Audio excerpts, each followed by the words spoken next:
Hi, Emma. Do you have a moment? I need to ask for your advice about something. Of course, David. My door is always open. What is on your mind? You look a little bit worried. I am. I have just finished the first draft of the big project report that our manager asked for, and now I have to show it to her for feedback. That is great news. Finishing the first draft is a huge accomplishment. So, what is the problem? To be honest, I am very nervous. I worked really hard on this report, but I am scared of what she will say. I do not like criticism. It makes me feel like I did a bad job. I completely understand that feeling. It can be scary to share your work with someone else, especially your manager. But I want you to try to think about feedback in a different way. A different way? How? Try not to see it as criticism. Instead, see it as a gift. Feedback is a tool that helps us grow and improve. It is not about saying you did a bad job. It is about helping you do an even better job. It is a sign that your manager is invested in your development. A gift? I have never thought of it like that before. I always just see it as someone pointing out my mistakes.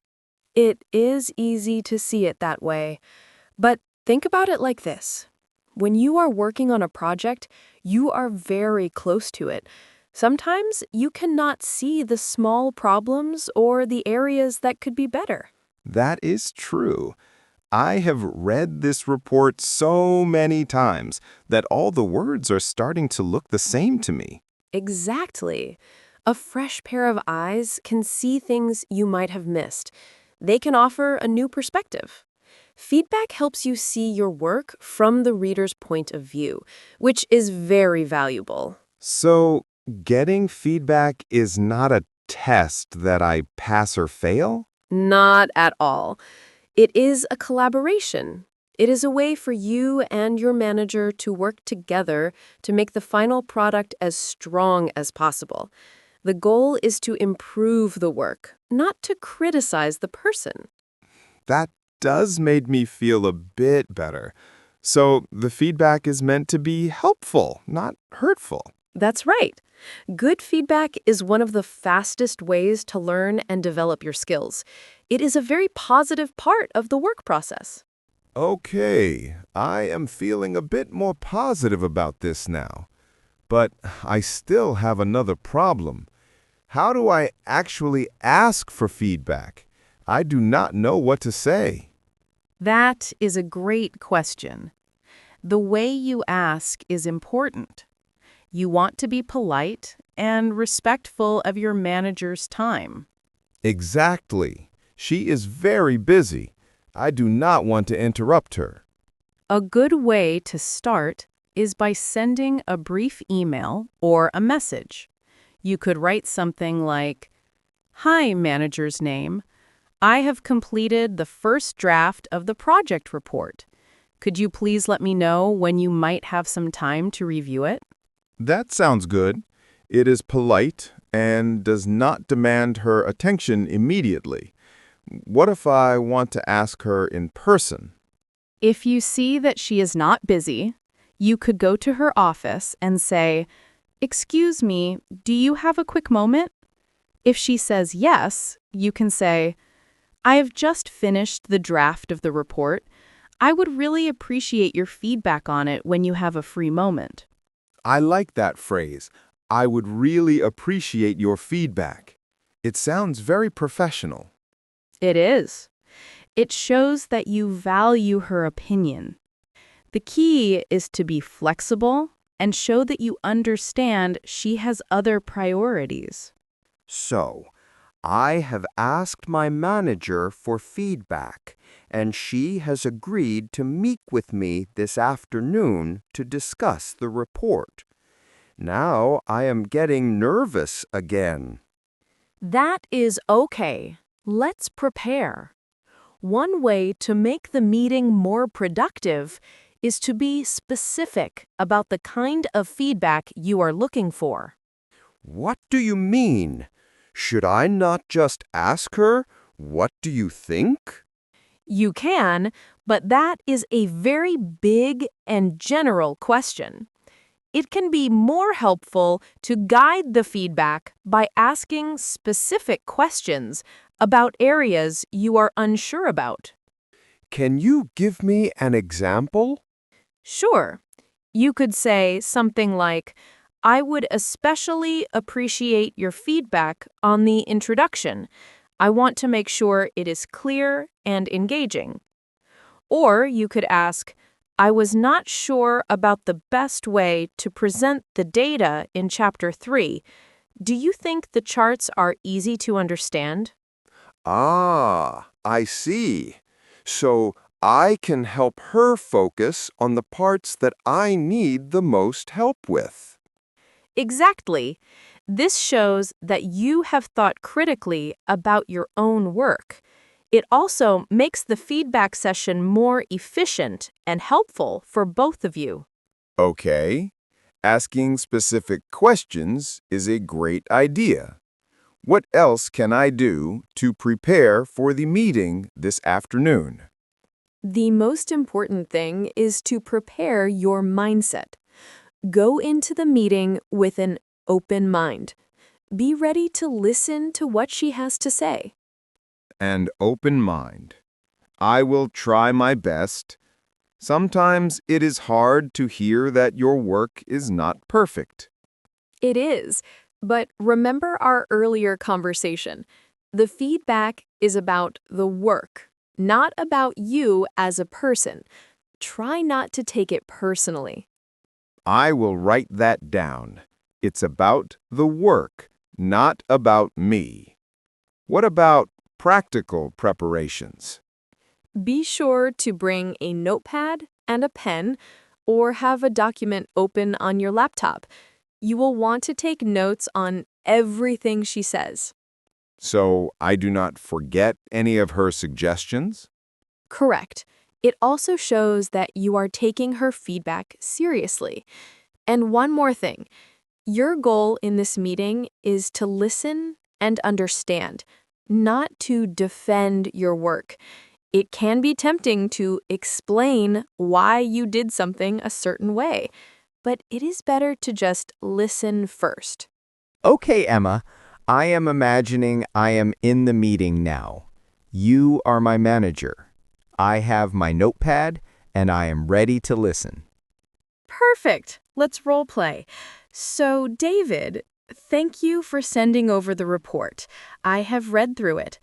First of all, I want to say you have done an excellent job on the research.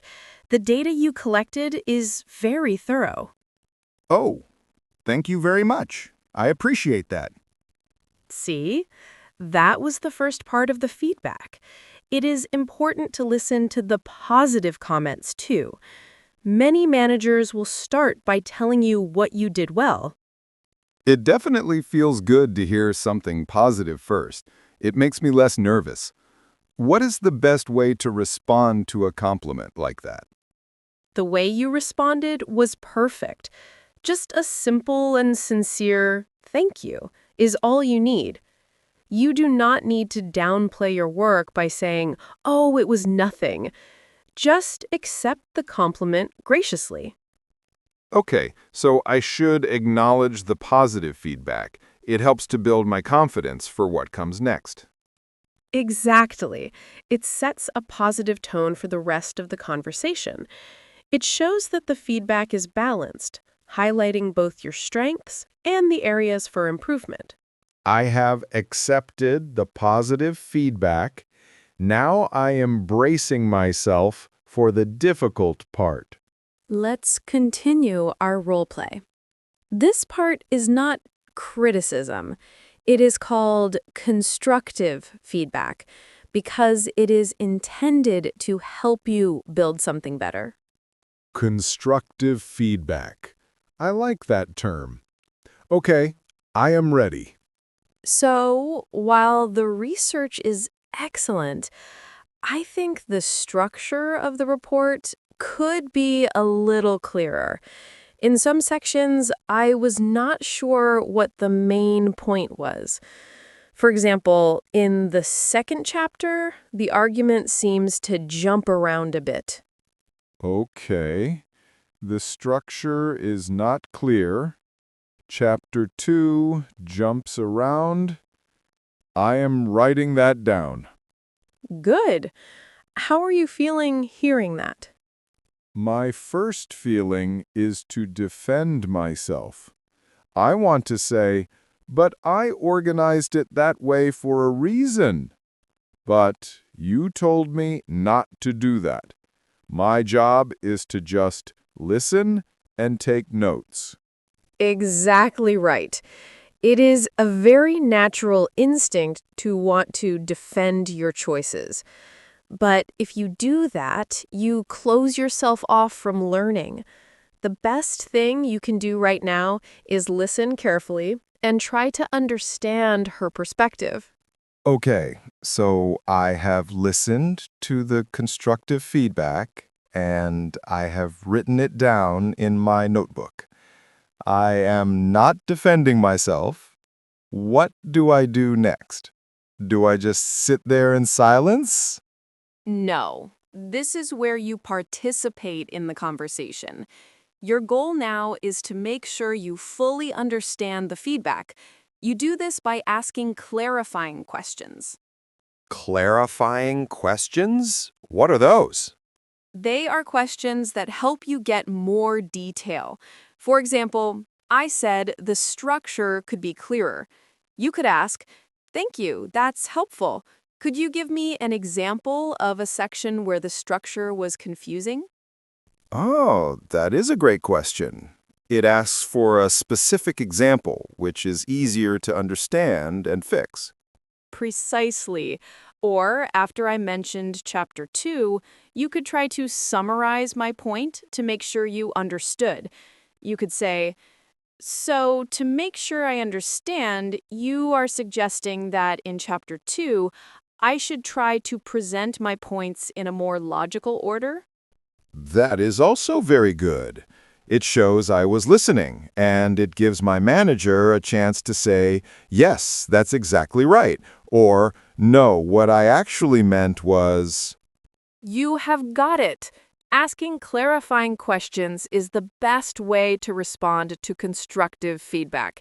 It is not defensive, it is collaborative. I think I understand the whole process now. The meeting is almost over. I have received positive feedback and constructive feedback. I have asked clarifying questions. What is the final step in the meeting? The final step is to create a clear action plan. You want to leave the meeting knowing exactly what you need to do next. An action plan. How do I do that? A good way to do this is to summarize the main points at the end of the meeting. You can look at your notes and say something like, "Okay, this has been incredibly helpful. So my main action points are to restructure Chapter 2, simplify the charts in Chapter 3, and proofread the entire document for typos." That is a great way to end the meeting. It confirms that we are both on the same page about the next steps. Exactly. It shows you have a clear plan to implement the feedback. Your manager will be very impressed. It shows that you are proactive and responsible. And it helps me too. When I go back to my desk, I will have a clear to-do list instead of just a vague feeling that I need to fix the report. That is the whole point. Good feedback should always lead to clear actions. The meeting is over. I have my action plan. I feel so much better about this whole process. It does not feel scary anymore. It actually feels motivating. I am so glad to hear that, David. That is exactly how feedback should feel. It should empower you to make your work better. There is one last thing I need to do, right? Yes, there is one final, very important step. You need to express your gratitude. Say thank you. Of course. The manager took time out of her busy day to help me. That's right. Her feedback is a valuable investment in you and your project. As you are leaving, you should always say something like, "Thank you so much for your time and for this valuable feedback. It was very helpful." That is a perfect way to show my appreciation. It ends the entire interaction on a very positive and professional note. It does. And later, when you have made the changes and you are sending her the final version of the report, you can mention it again. You can write, "Here is the revised report, incorporating your excellent feedback." Emma, this has been the most helpful lesson. You have turned something I was afraid of into a clear, positive process. Thank you so much for your time and your valuable feedback. You are very welcome, David. See? You are already a pro at it.